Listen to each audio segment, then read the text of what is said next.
Buenos días, señoritas y señoritos. Just as we were discussing about the pork barrel funds at paano ito, parang, excuse me, excuse me, yan ang problema sa sa live, hindi mo makontrol yung makaching ka na o ano. Okay, just as we were discussing about the, tao lang po, sorry. We were discussing about yung pinaglalaruan ng mga politiko, ang mga pork barrel funds natin, especially yung 51 billion pork barrel ni Paulo Duterte, according to no less than the chairman of the Appropriations Committee of the House of Representatives, so of Congress.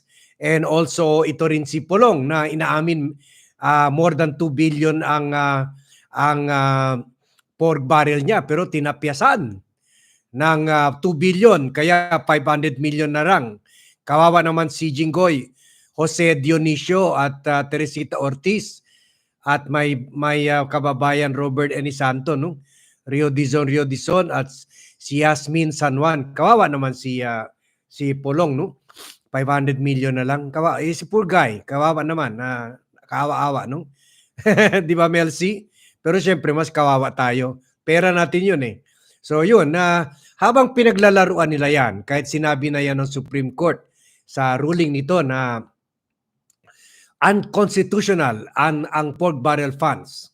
And yung decision na yan partly came about because a very young, handsome, and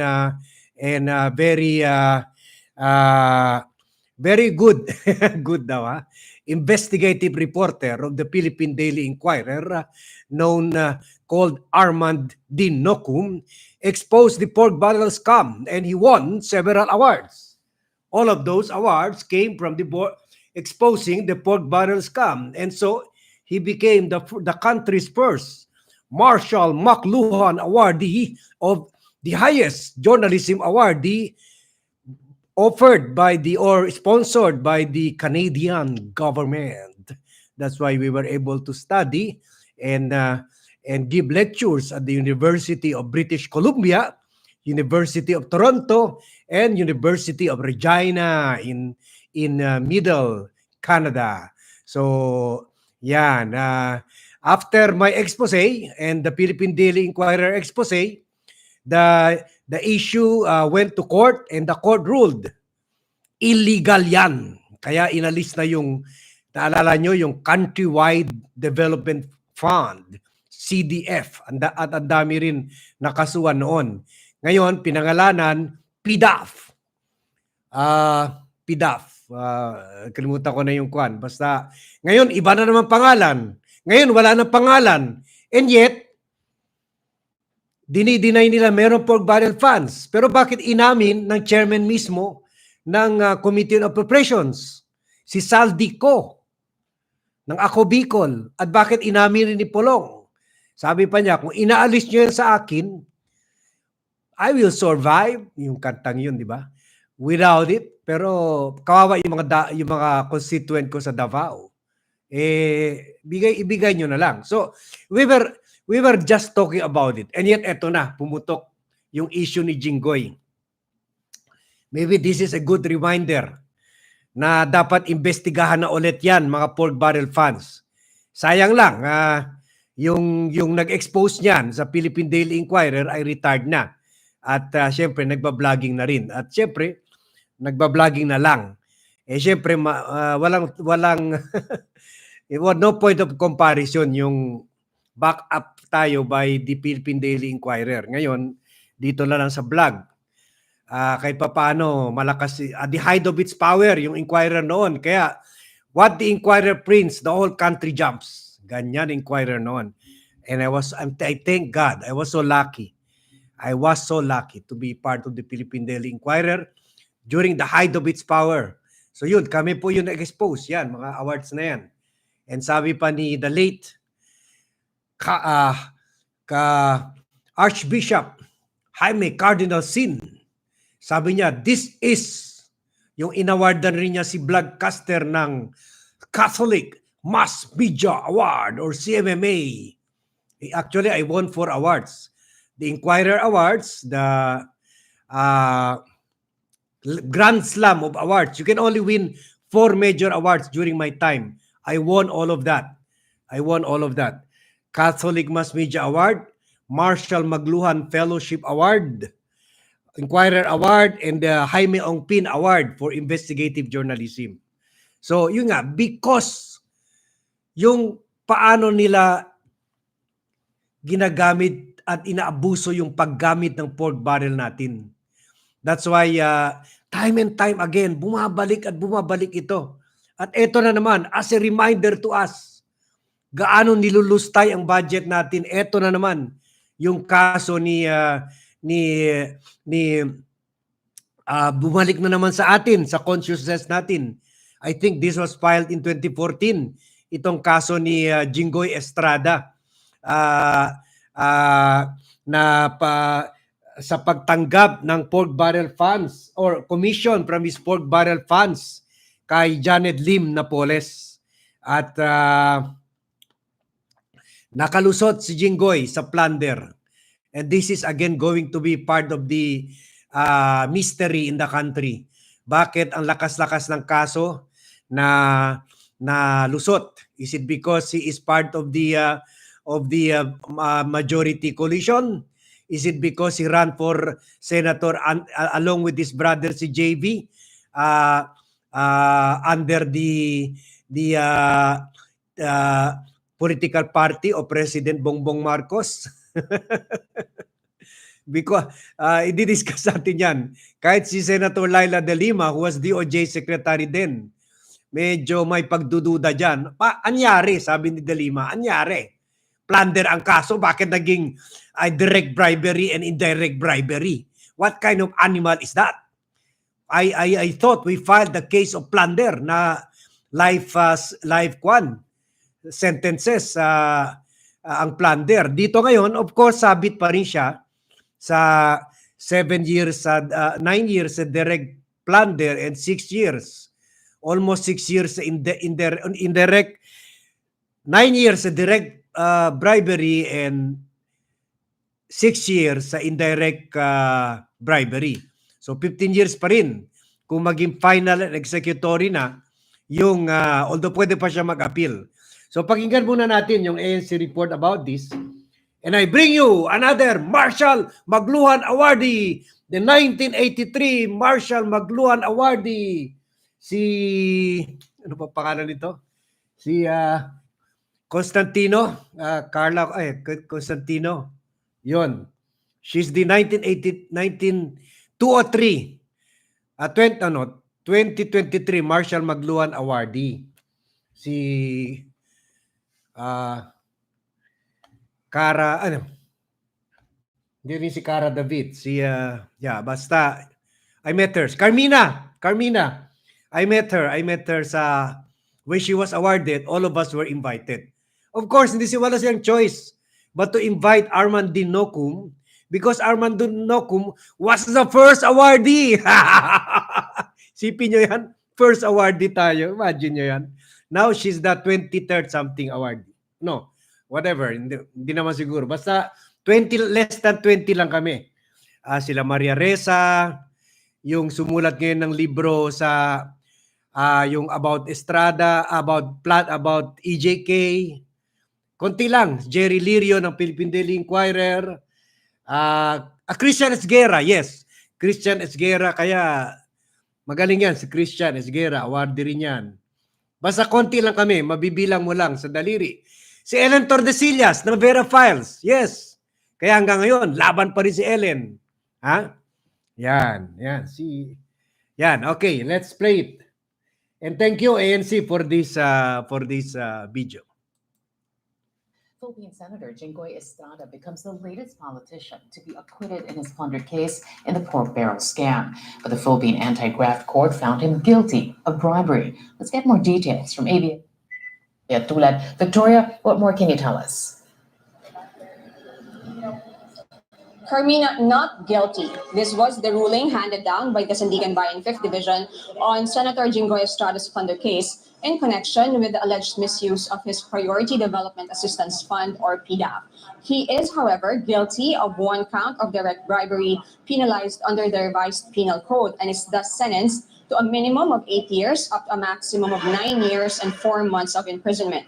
This has the accessory penalty of temporary absolute disqualification and perpetual special disqualification from the right of suffrage. Estrada is also ordered to pay a fine of 3 million pesos. The lawmaker is also guilty of 2 counts of indirect bribery and is sentenced to 2 years and 4 months up to 3 years, 6 months, and 20 days, with penalties of suspension and public censure, suspension from public office and from the right to follow a profession or calling, and perpetual special disqualification from the right to suffrage. Estrada's case stems from the charge of him diverting his PDAF to bogus non-government organizations of Pork Barrel Queen Janet Lim Napoles and pocketing kickbacks of 183 million pesos. Napoles, according to the anti-graft court, is also not guilty of plunder, but she is guilty of 5 counts of corrupting public officials, which has a sentence of 8 years to 10 years and 8 months imprisonment.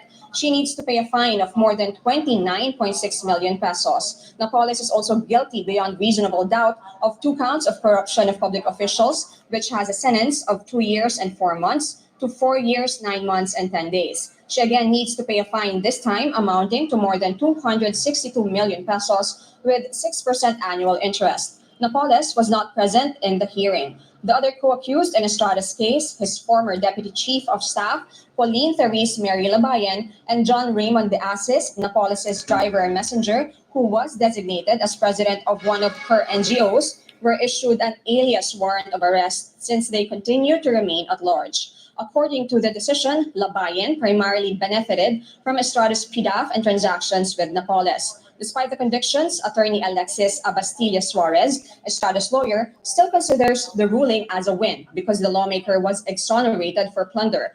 Plunder, according to Republic Act 7080, or an act defining and penalizing the crime of plunder, is the accumulation of a public official of ill-gotten wealth amounting to at least 50 million pesos through various criminal acts. According to Abastilla Suarez, they were surprised about the inclusion of bribery charges and will still have to read through the 396-page decision. Because the ruling is not yet final, Estrada's camp has 2 options: to file a motion for consideration before the Sandigan Bayan or file an appeal at the Supreme Court. This is why he can still hold public office. I did not steal any money. I did not receive any money. That's why I would like to thank the magistrates of the Sandigan Bayan that after 1 decade, my case has already been resolved. It's a vindication of my name, and I am emerging victorious at this point.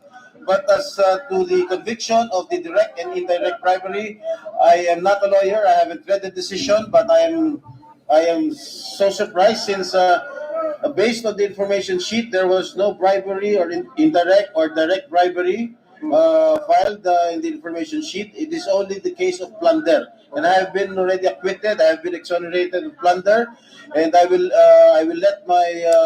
ask my lawyers to exhaust all legal remedies, all legal options available for me. But then still, I believe in our justice system. Since Estrada already has a bail bond and travel bond for plunder, the court will just use this as his bond for his bribery convictions, which is also why he does not need to be detained. Estrada is also facing 11 graft charges before the 5th Division. Carmina? Yes, Victoria, any more on the conviction of the senator on direct and indirect bribery? Who did the senator bribe? Carmina, we still have to read through the 396-page decision. We asked the lawyers on what the basis of the direct and indirect bribery could be, but they are also still at a loss because they haven't read the decision, and they said that they will give us feedback after they do so. All right, we're going to have to leave it at that. Victoria Tulad there joining us live. Thanks again. Estrada's colleagues at the Senate weighing in on the Sandigan Bayan's ruling on his pork barrel scam case. Senate President Juan Miguel Zubiri says Senator Estrada has the right to exhaust all legal means. Zubiri adds, until the court's decision is final and executory, Estrada is duty-bound to serve in the upper chamber. Meanwhile, Senator Estrada's half-brother, Senator J.B. Ejercito, urges everyone to respect the wisdom of the country's justice system. A leading advocate of a people's initiative to amend the Philippine Constitution expects it to... Okay, thank you, Carmina. Okay, so yun. Happy pa rin ha. Ito lang na convict na 15 years or 8 and 6 years or almost 9 years at 15 years. Ito lang ang convicted na 15 years na happy pa rin. Victorious. Kasi nakalusot sa life sentences na under sa Plunder. Ang malas lang ni Jinggoy kasi nangyari yung mga Plunder issue na ito sa time ni President Benigno Aquino III, kung saan kinasuhan sila on Plunder. After that, minagic, pero wala na, patay na si Pinoy tsaka wala naman siyang hold sa Sandigan Bayan. Kung may magic man, dyan yan sa Sandigan Bayan. Maswerte yung mga nagnakaw na 80 billion sa time ni Duterte at nakasuhan sa time ni Marcos ay hindi lang nakasuhan ng Plunder sila Christopher Lloyd Lau sa Parmali scam. Kinasuhan lang ng anti-violation of the anti-graft law. Wow, ang swerte naman. Pagkatapos kasama pa dyan yung mga supplier, hindi lang man isama sa kaso. Yung supplier ng 4.6 billion computers, yun rin Plunder rin sana. Hindi rin nakalusot rin sa Plunder si Christopher Lloyd Lau, the same person. At involved pa dyan, syempre doon sa Parmali, involved pa sila Michael Yang na nakalusot, si Alan Lim na mga suspected drug lords. Napakaswerte nila. So ito na ba yung panahon ng mga puro palusot, tulad ng nalulusutan yung mga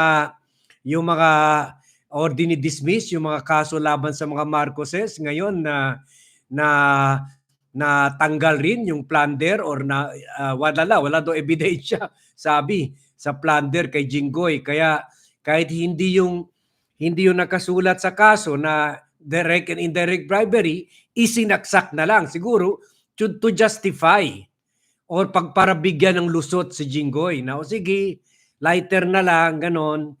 Kasi may tumawag sa Pasig River, si Madam, o si Sir.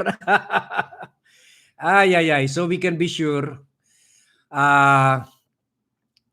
we can foresee the possibility na ganito rin mangyari sa kaso ni Bong Revilla at saka ni Presidential Legal Advisor Juan Ponce Enrile.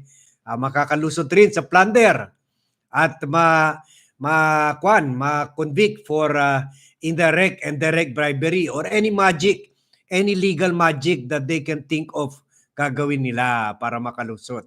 So that's why happy pa si Jinggoy. Meron pa siyang option ngayon whether to file a motion for reconsideration before the Sandigan Bayan or pwede rin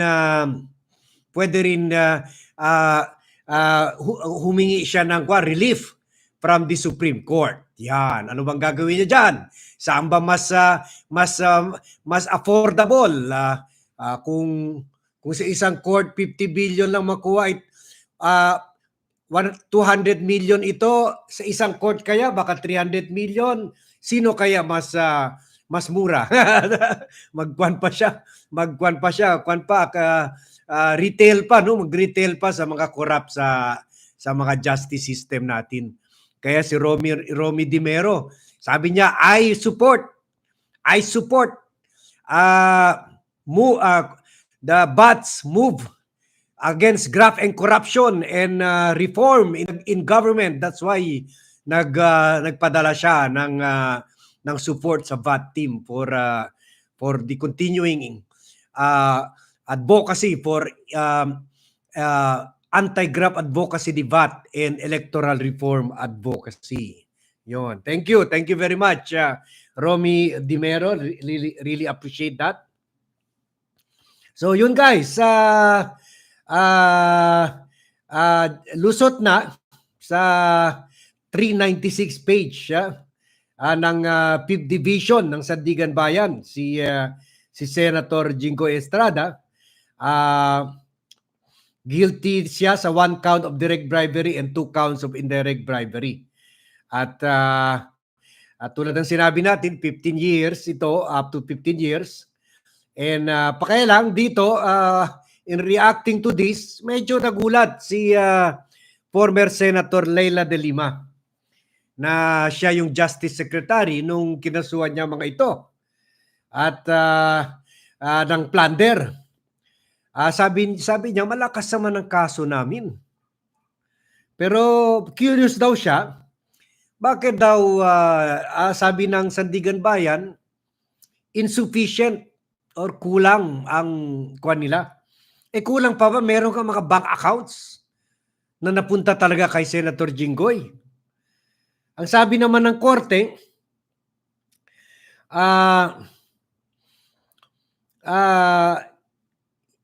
hindi daw na-prove na si Jinggoy talaga ang nag-order nito. Biktima daw si Jinggoy.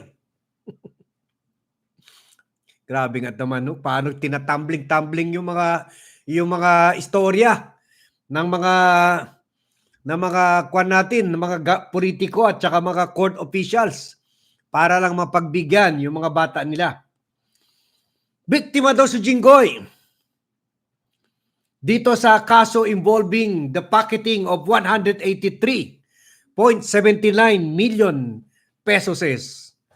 Wala pala ito si Jinggoy. Hindi, kaibigan ko to si Jinggoy. Dati. Kaibigan ko to. Wala pa talaga si Jinggoy. 183.79.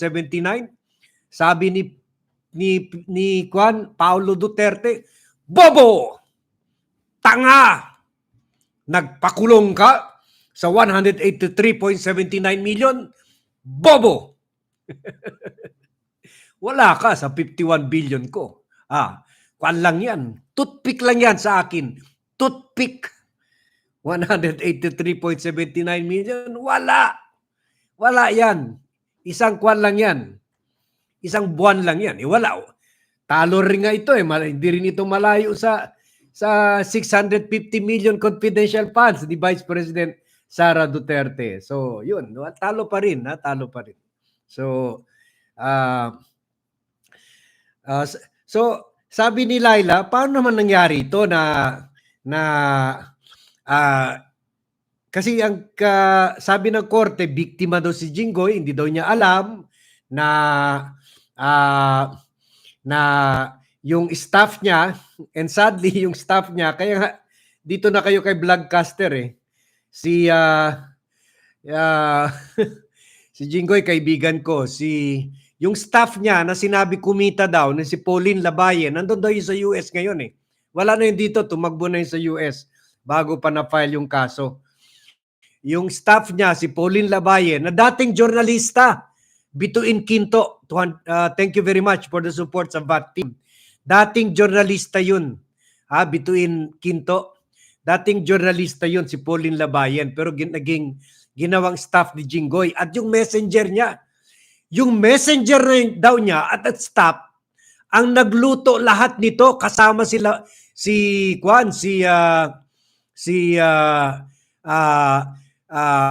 Janet Lim Napoles. Wala daw kinalaman si Jinggoy dito. Ginagamit lang daw pangalan ni Jinggoy. Kung paniwalaan natin sila, siguro pinakatanga na talaga si Jinggoy na tao sa buong Pilipinas. Pork barrel niya, senator siya, pero niloloko lang siya ng messenger niya. At saka yung dating journalista na si Pauline Labayen, lahat yan nakatakas. Kasi milyonaryo na rin yan. Nandyan na sa ibang parte ng mundo. Si Pauline Labayen, last narinig namin, nandun sa Amerika. Sabang si Jinggoy na kulong. Dito ko lang nakita yung staff at messenger, mas matalino pa sa senator. No wonder. No wonder nagtataka si Senator, si former Senator Laila de Lima. Anyari. Winan to three ng mga ng messenger, kaya mag-ingat kayo. Ha? Kayo, ako nung may company pa ako, may messenger ako. Nag-iingat ako doon. Sabi ko baka baka mas matalino pa ito sa akin. Kung maniwala kayo na ang messenger lang daw ay may kagagawan nun. Kaya lang, at sabi pa nga ng court, sabi ng court, pakinggan nyo pang-comedy. Sabi pa ng court, sabi pa ng Sindigan Bayan, and I quote, criminal intent on the part of Senator Estrada is absent in this case. Yan.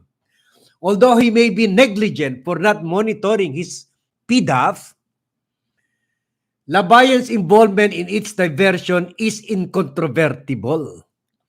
So wala daw intensyon na gumawa ng kriminal na bagay si Senator Jinggoy Estrada.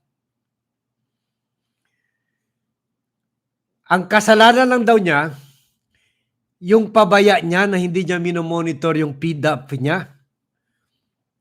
So baka ganito rin ang gagawin ng excuse ni Paulo Duterte. Hindi ko alam kung ano nangyari sa 51 billion ko. Hindi ngayon dumaan sa kamay ko. Ganon rin gagawin lusot ni Vice President Sara Duterte. Ni isang kusing nga na 125 million kasi may kaso na rin yan sa Supreme Court. Ni isang kusing nga ng 125 million confidential funds in 2022, hindi ko nakita. Yung sinabi nila na inubos ko yan in 11 days or 11 million a month, a day, ni isang kusing hindi ko rin nakita. Tama rin naman, ni isang kusing hindi niya nakita. Kasi syempre paper bills naman yan eh. So walang kusing, walang coin, di ba? Bibigyan ka ba ng kwan ng 125 million in coins? Eh di ilang kwan yun, ilan container vans ang i-deliver sa iyo. Isang taon yun bago makakwan lang man, makabilang ng mga bank teller. Siyempre 1,000 bills o 1,000 bills yun. So walang kusing nga. So imagine nyo yan, wala daw criminal intent. Pero daw, klarong-klaro, yung staff niya, si Pauline Labayan, matabain ito babae, si Pauline. Magaling rito noon, magaling operator. So yan, kaya lusot. Kaya dahil inosente, he is as innocent as a baby, sabi ng Sandigan Bayan. Senator Jinggoy is as innocent as a baby. Sabi ko lang yun. Imagine nyo yun. Maniwala ba kayo? Wala siyang alam sa... Kaya lang sumabit siya at dahil kitang-kita sa bank account niya, tumanggap siya ng 1 million in 2008. And then, all in all, tumanggap siya ng and then tumanggap rin siya ng 5 million kalabayen, and then tumanggap rin siya ng 1.5 million commission from prosecution witness or bata rin ni Napoles na si Ruby Tuason. And at later on, sinabi niya na, hindi naman yan, hindi ko alam kung saan ang galing yan, baka galing yan sa langit. Wala akong kinalaman dyan. Pero sabi ng korte, paano mo sasabihin wala kang kinalaman? Tumanggap ka pa later on ng 4.2 million. So klaro talaga, may pattern na tumatanggap ka na at alam mo, tumatanggap ka. No? Sayang, no? Sana kayo, Maximo Dakaya, Kabern 12, sana meron na lang maglalagay sa bangko nyo. 1 million, 2 million, 5 million, Serious Amateur, Mel C. Sana ma-evidence sa video. Hindi ko alam saan nanggaling yan. Basta lang nakita ko ng 1 million, 2 million naglagay sa bank account ko. Pero totoo naman talaga nangyayari yan. Kung vlogger ka, either ng Duterte camp or ng Marcos camp or ni Speaker Romualdez, ayon sa industry sources na million rin ang tinatanggap nila. Kaya sila mismo nag-aaway-away ngayon. So, possible naman yan. Kaso lang, sa atin mga ordinaryong tao, lalo na si vlogcaster, wala. Nganga. Wala. Ito lang, laway-laway lang. Buti ba yung bad team ko, at least happy, ha? Happy sa mga kay Bituin Quinto, Romy Dimero, salamat ng marami. So yan, so sabi ng court, this acts unambiguously established bad faith on the part of Senator Estrada. His claim of innocence is further negated when he subsequently received the amount of 4.2 million. So yun, kumbaga hindi naman sila naniwala kay Estrada na milagro lang at nag-materialize ng 2 million, 3 million, 5 million sa bank accounts niya. Kasi sabi nila later on, sabi mo pa inosente ka, tumanggap ka nga ng 4.2 million. So ito. Ganito guys, ganito paano nila tayo niloloko, hindi lang ng mga politiko, pati mga lawyers, pati mga court officials, kawawa. Kaya babalik na naman tayo doon sa sinabi ni Thomas Jefferson, the price of liberty is eternal vigilance. Bantay lang po tayo. Buti na lang ngayon, pwede na tayo mag-ingay dito sa social media kasi nung pumutok itong time nito, hindi pa masyadong uso ang social media. Kwan lang, text lang. So, let's continue to monitor kasi lalo na ito, tingnan nyo. Klarong-klaro na Plunder, nakulong na nga. And yet, naudlot pa.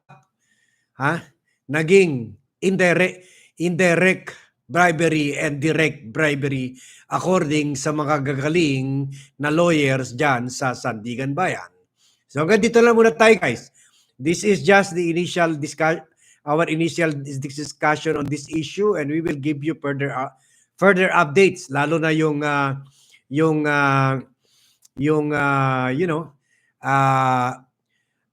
doubt expressed or surprise expressed by Laila de Lima. Teka, ang na-file ko, Plunder, paano naging indirect bribery? At direct bribery na 15 years lang. Ang na-file ko, Plunder, lifetime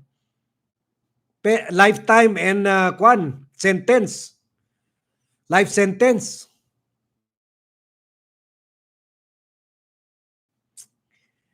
Again, another mystery in the country they call the Philippines. So thank you very much for watching. Don't forget to share this vlog to friends and relatives. And don't forget to tell them to subscribe to the Vlogcaster Armadin YouTube channel. Thank you sa mga humabol. Si Maximo Dakaya, Erwin Bray Mendoza. Shout out daw sa mga nurses sa Oslo. Si Marilu Pabian. Si Kiko Man. Si Sally Pangurunan. Si Linda Walton. Of course, si Bituin Quinto with his support sa VAT team. Si Albert Tingson. And of course, Romy Dimero. Salamat ng marami. And of course, sa unang-una dito sa vlog natin, si Jose Dionisio. Thank you very much guys. And see you in my next vlog.